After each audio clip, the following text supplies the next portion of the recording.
नमस्ते बच्चों, कैसे हैं आप सब। आज हम हिंदी व्याकरण एवं रचना प्रबोध से अध्याय 12 है अर्थ विचार में वाक्यांश के लिए एक शब्द पढ़ेंगे। वाक्यांश के लिए एक शब्द, वाक्यांश माने वाक्य का एक अंश। पूरा वाक्य न होकर के वाक्य का अंश होता है या वाक्य भी होता है, उसके लिए हम कैसे एक शब्द का प्रयोग करके पूरा वाक्य कम से कम शब्दों में कह सकते हैं। इसके पीछे यही उद्देश्य है कि हम कम से कम शब्दों में कैसे अधिक से अधिक बात कह सकें, है ना। तो जब विषय का सार लिखना होता है, कभी गद्यांश का, तो भी आपके लिए बहुत उपयोगी है। और हम बातचीत करते हैं, उसमें भी अगर हम एक शब्द का इस्तेमाल करते हैं वाक्यांश के लिए, तो वो बहुत ही प्रभावी भी हो जाता है और हमारा अर्थ भी व्यक्त कर देता है और हमें बोलना भी कम पड़ता है ना, समय भी कम खर्च होता है। तो इस तरह से वाक्यांश के लिए एक शब्द आपके लिए बहुत ही ज्ञानवर्धक और उपयोगी है, बोलचाल में, लिखने में, कहीं किसी भी कार्य में। ठीक है, तो हम पढ़ते हैं। अनेक शब्दों या वाक्यांशों के स्थान पर कभी कभी एक शब्द का प्रयोग किया जाता है ना। अनेक शब्द, 10 शब्द है उसकी जगह आपने एक शब्द का प्रयोग कर लिया, या 5 शब्द है उसकी जगह आपने एक शब्द का प्रयोग कर लिया, तो इससे आपकी बुद्धिमत्ता, ज्ञान, आपकी वाक्चातुरी, आपकी क्षमता, ये सब चीज़ों का पता चलता है। तो इनके स्थान पर कभी कभी एक शब्द का जो प्रयोग किया जाता है, इससे भाषा में सौंदर्य आ जाता है और भाषा प्रभावशाली बनती है। तो आपकी भाषा सुंदर भी लगती है और प्रभावशाली भी होती है, दूसरों पर प्रभाव पड़ता है। जैसे उदाहरण देखिए, जिसे आर पार देखा जा सके, है ना, जिसके आर पार हम देख सकते हैं, तो वह कहलाता है पारदर्शी, है ना। कांच है, उसके दूसरी तरफ हम देख सकते हैं, तो ये पारदर्शी हुआ, है ना। बर्फ है, उसकी दूसरी तरफ अगर हम देख सकते हैं, तो वह भी पारदर्शी हुई। कोई कपड़ा है इतना झीना, इतना पतला, इतना बारीक कि उसकी दूसरी तरफ से अगर चेहरा भी ढका हुआ तो चेहरा दिखाई दे रहा है, शरीर ढका हुआ तो शरीर दिखाई दे रहा है, तो वह कहलाता है पारदर्शी। पार मने उस पार और दर्शी मने दिख जाए या देख सके, है ना। तो उस पार भी हम देख सके या उस पार क्या चीज़ है वह हमें दिखाई दे, तो वह कहलाएगी पारदर्शी। हमारी बात समझ में। तो एक पारदर्शी कहने से कितने बातों का हमें पता चला, है ना, कितने शब्द हमें न बोलने पड़े। अगर हमें इतना समझाया, समझा दिया, बच्चा समझ गया, उसके बाद वो एक शब्द का इस्तेमाल करता है और अपने मन का भाव, अपना अर्थ व्यक्त कर देता है। आई बात समझ में। तो जिसे आर पार देखा जा सके, पारदर्शी कहने से भाषा का सौंदर्य बढ़ जाता है और भाषा प्रभावशाली भी हो जाती है। वाक्य रूपांतरण में भी इस प्रकार के शब्द उपयोगी होते हैं। जब वाक्य का रूप बदलते हैं, है ना, वाक्य रूपांतरण आपने पढ़े हैं, तो जब हम वाक्य का रूप बदलते हैं या बड़े वाक्य को छोटे वाक्य में परिवर्तित करते हैं, तब ऐसे ही शब्दों से वह वाक्य छोटा और प्रभावशाली बन जाता है। ऐसे कुछ अनेक शब्दों के लिए एक शब्द यहाँ दिए गए हैं, है ना। तो जैसे पहला वाक्यांश है सत्य बोलने वाला, तो जिसकी आदत में है सच बोलना या जो हमेशा सत्य बोलता है, सच बोलता है, वह कहलाता है सत्यवादी। दूसरा है जो सहनशील हो, सहिष्णु, जो सहनशील हो, जो दूसरों के मतलब किसी भी व्यवहार को सहन करता है, दूसरों के भावों को, विचारों को, करनी को सहन करता है ना, उदारता से सहन करता है या सहनशील होता है, उसे कहते हैं सहिष्णु। बिना सोच विचार किया हुआ विश्वास कहलाता है अंधविश्वास। किसी भी बात पर हमने सोचा नहीं, समझा नहीं, किसी ने कहा और हमने मान लिया, तो बिना सोच विचार किया हुआ विश्वास यानी अंधा विश्वास, मतलब आंख बंद करके विश्वास करना किसी की बात पर, किसी विचार पर, किसी घटना पर, कहीं सुनी बातों पर, या हम जो खुद क्रियाकलाप करते हैं तो किसी ने किया उसके देखा देखी हम कर रहे हैं बिना सोचे विचारे, है ना। तो ऐसे कई अंधविश्वास हमारे जीवन में, हमारे समाज में प्रचलित हो जाते हैं।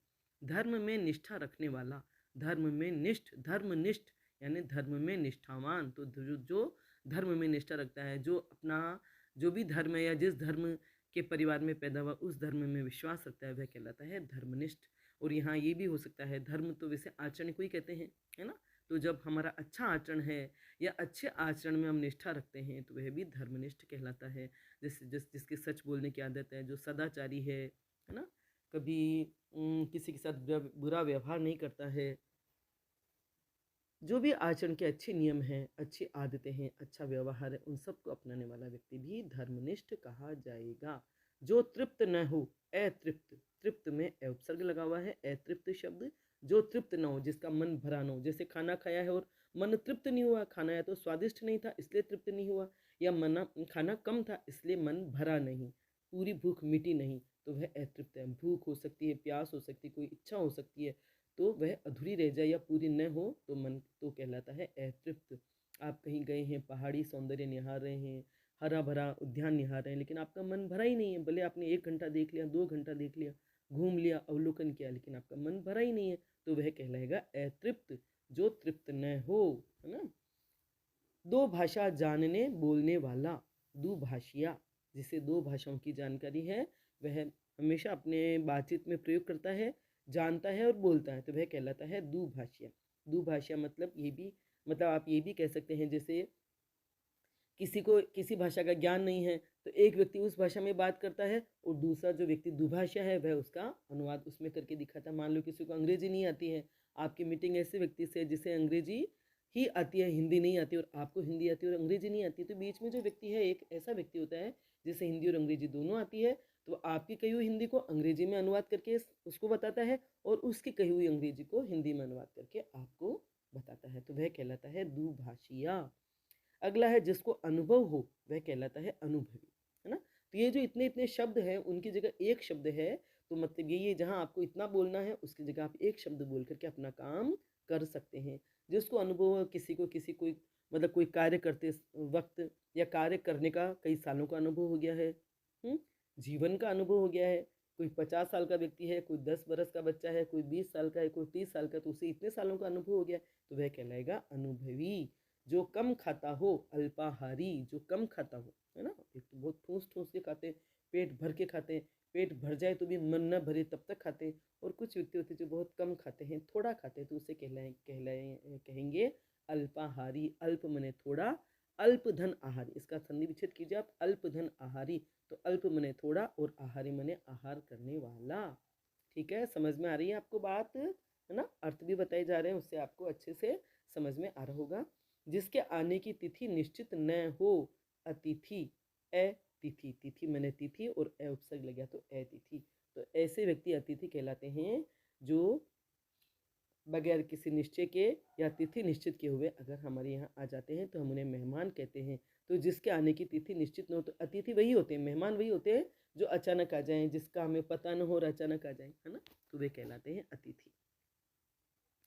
जिसे क्षमा न किया जा सके, अक्षम्य, अक्षम्य मने जिसे क्षमा न किया जा सके। कोई ऐसी गलती, कोई ऐसा अपराध कर दिया हो कि हमारा मन उसे माफ़ न कर सके, या कानूनन भी कोई ऐसे अपराध कर देते हैं कि जिन्हें क्षमा न किया जा सके, तो वह कहलाता है अक्षम्य अपराध।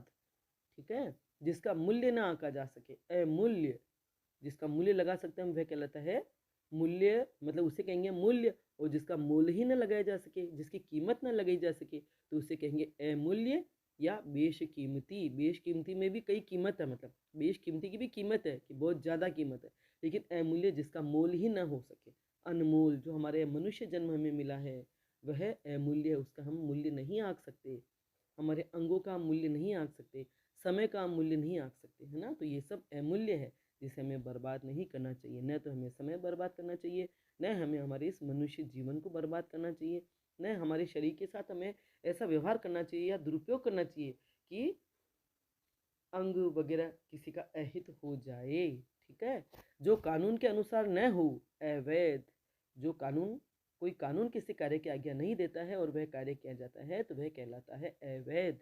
वैसे तो कई है जो गलत बातें या गलत काम सबके लिए कानून बना हुआ, लेकिन व्यक्ति करते हैं, अवैध कार्य भी करते हैं, लेकिन अवैध, वैध मने विधि सम्मत और अ उपसर्ग लगाया तो वह जो विधि सम्मत नहीं है। चोरी करना भी अवैध है, भ्रूण हत्या करना अवैध है, किसी को मारना अवैध है, कई है ऐसे कार्य जो अवैध है लेकिन होते हैं। लेकिन इसका मतलब ये नहीं कि वह वैध है, क्योंकि शिकवा शिकायती नहीं करते लोग बाग, लेकिन जो कानून के अनुसार नो, कानून जिसकी इजाज़त नहीं देता हो उसे हम कहते हैं अवैध। जो बिना वेतन काम करे, अवैतनिक, जिसे काम का वेतन न दिया जाए, है ना। कोई व्यक्ति समाज सेवा की दृष्टि से या समय के सदुपयोग की दृष्टि से 1 घंटा 2 घंटा कहीं काम करता है, कोई कार्य करता है, उसका वेतन नहीं लेता, तो वह कहलाता है अवैतनिक, है। और जिसे दिया ही न जाए वेतन, वो एक अलग चीज़ है, कि जिसे ज़बरदस्ती काम करवाया जाए और वेतन नहीं दिया जाए, वो एक अलग चीज़ होती है, उसे बंधुआ मजदूर या ऐसा बोलते हैं, है ना। लेकिन यहाँ अवैतनिक माने जो बिना वेतन काम करे, जो कहा न जा सके, अकथनीय, जो शब्दों में कहा ही न जा सके वह कहलाता है अकथनीय। इसमें भी कथनीय में अ उपसर्ग लगा हुआ है, अवैतनिक, वैतनिक में अ उपसर्ग लगा हुआ है, वैध में अ उपसर्ग लगा हुआ है, मूल्य और क्षम्य में, तिथि में अ उपसर्ग लगे हुए हैं, है ना। तो जहाँ न वाली बात आ रही है तो वहाँ ऐसे शब्दों में अ उपसर्ग लगा करके शब्द बन जाते हैं।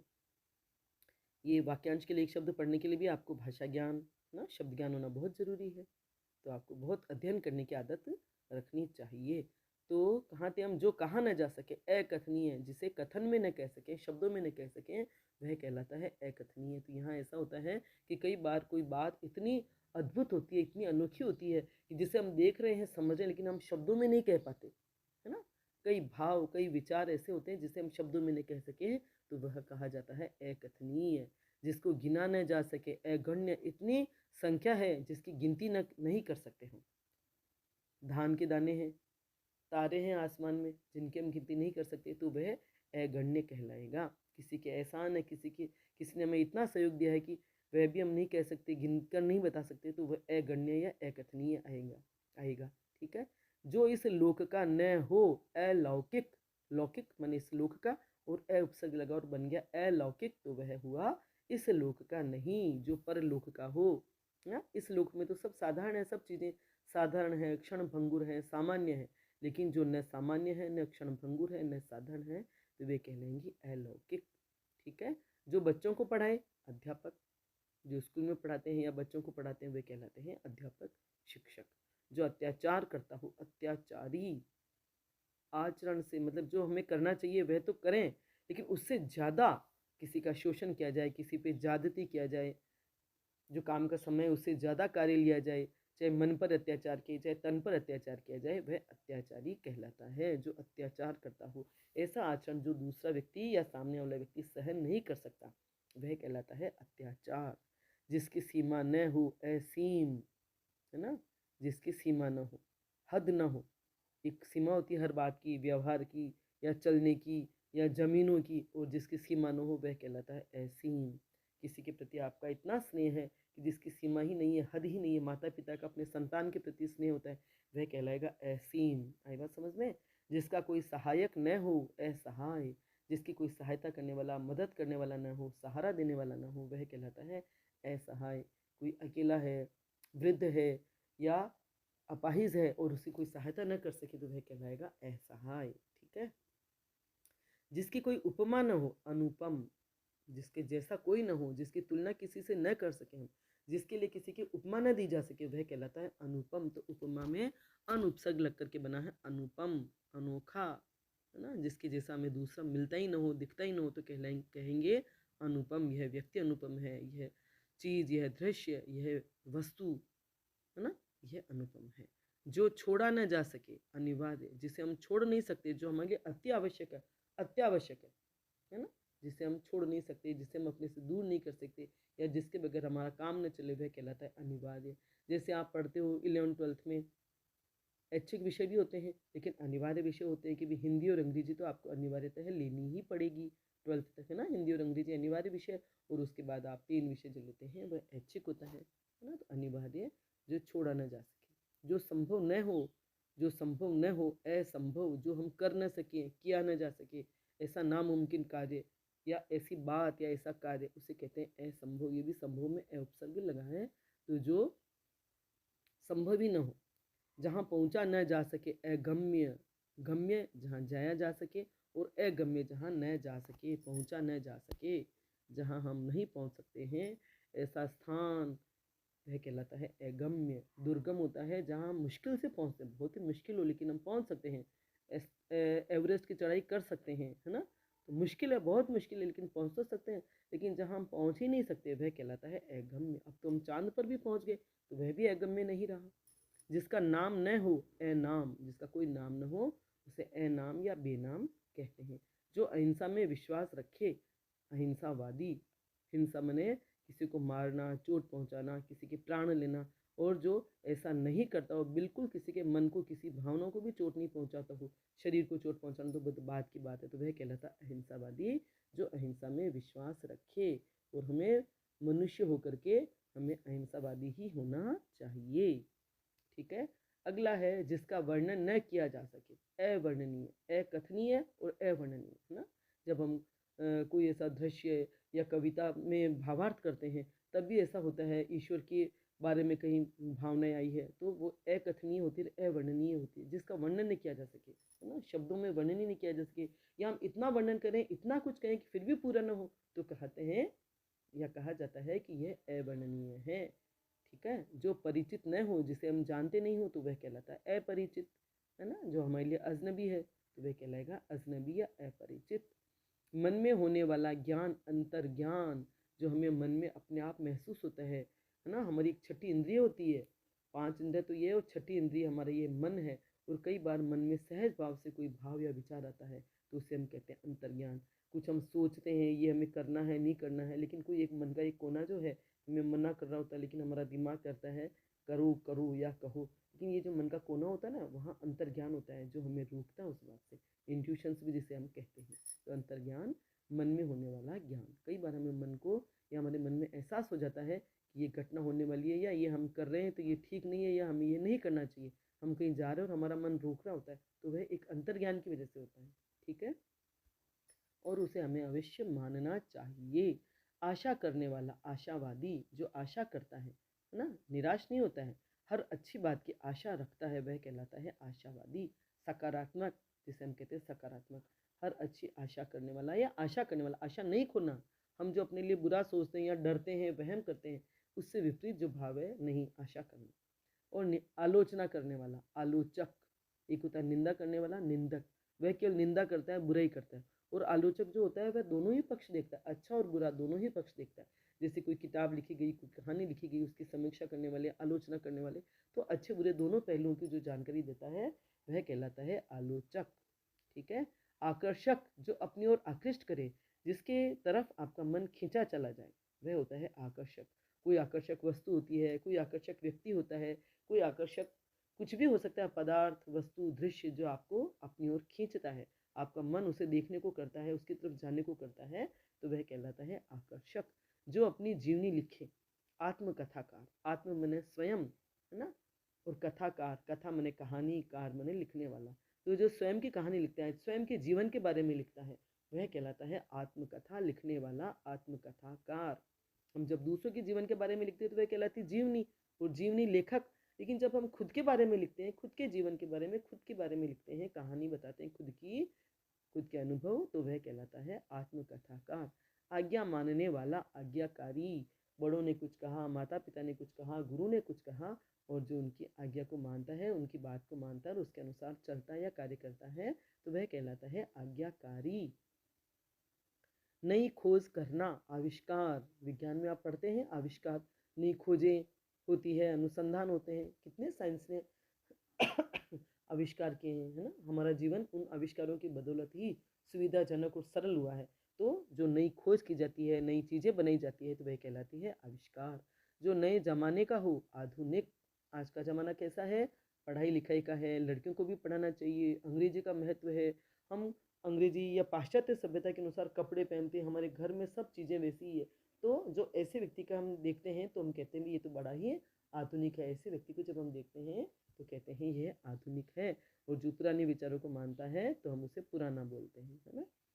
दूसरे देशों से मंगाना, दूसरे देशों से हम कोई चीज़ मंगाते हैं जो हमारे देश में नहीं है या कम है, तो कहते हैं आयात।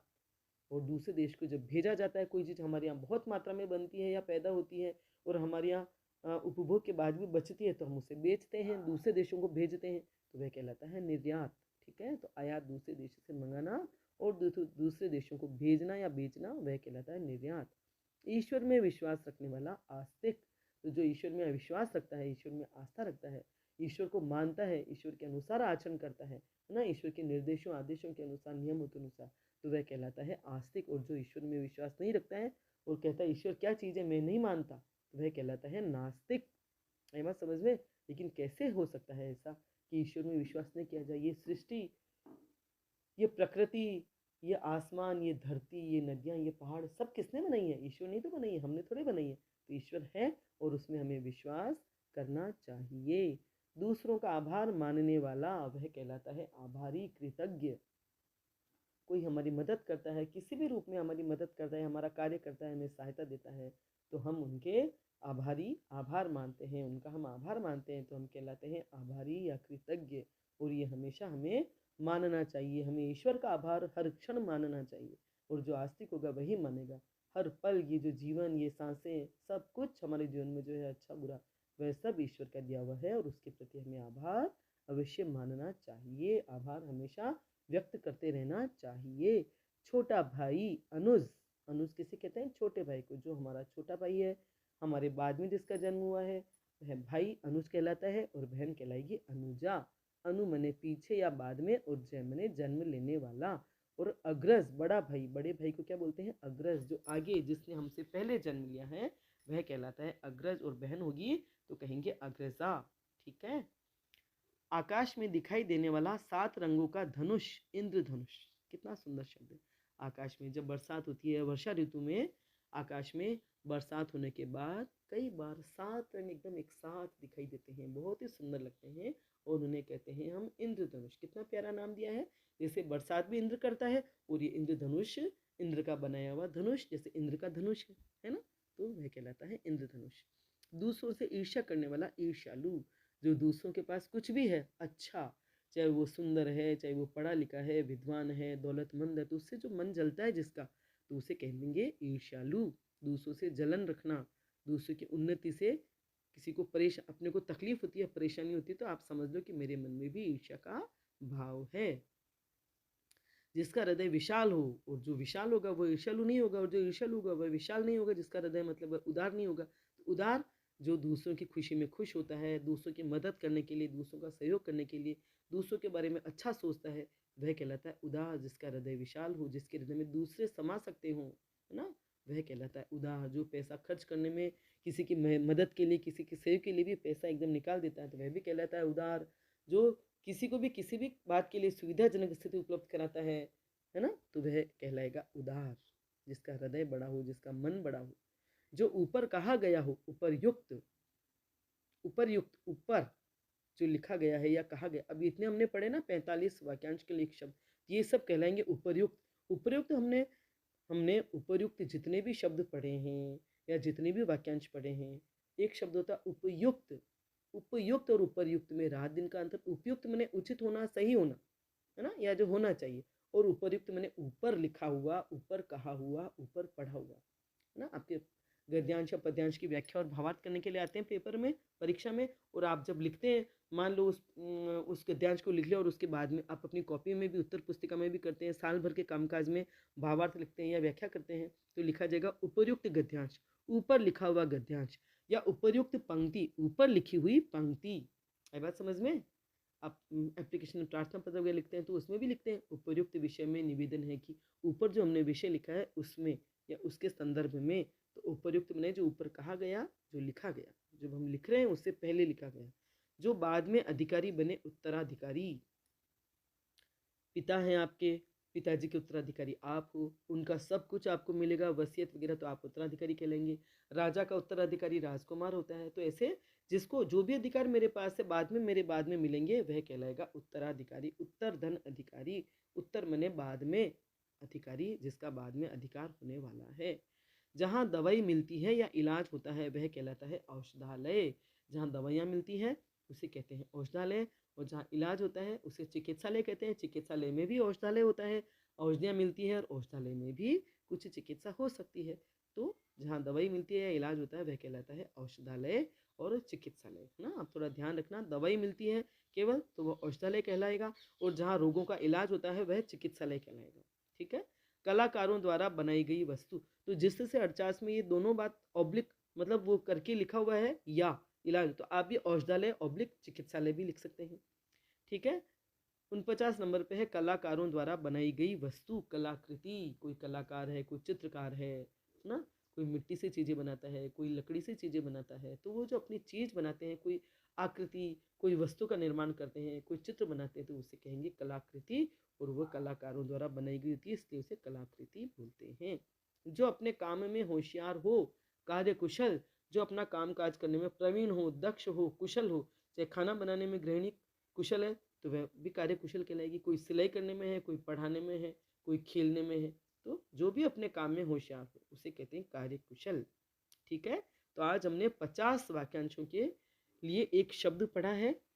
बहुत अच्छे से आपको समझ में आ गए होंगे, क्योंकि मैंने अर्थ भी बता रही हूँ, समझा भी रही हूँ। आप इनका अध्ययन करें, मनन करें और अपने बोलचाल की भाषा में हर समय इनका प्रयोग करें, तो आपकी भाषा प्रभावशाली हो जाएगी और आप बहुत ही विद्वान, ज्ञानी, पढ़े लिखे माने जाएंगे। पढ़े लिखे, ज्ञानी और विद्वान माने जाएंगे। ठीक है, तो आपको वीडियो पसंद आया हो तो लाइक करें, अपने दोस्तों के साथ शेयर करें, मेरे चैनल को सब्सक्राइब करें, बेल आइकन भी अवश्य टच करें, ताकि जब भी मैं वीडियो बनाऊंगी उसकी सूचना आपको तत्काल मिल जाएगी। धन्यवाद।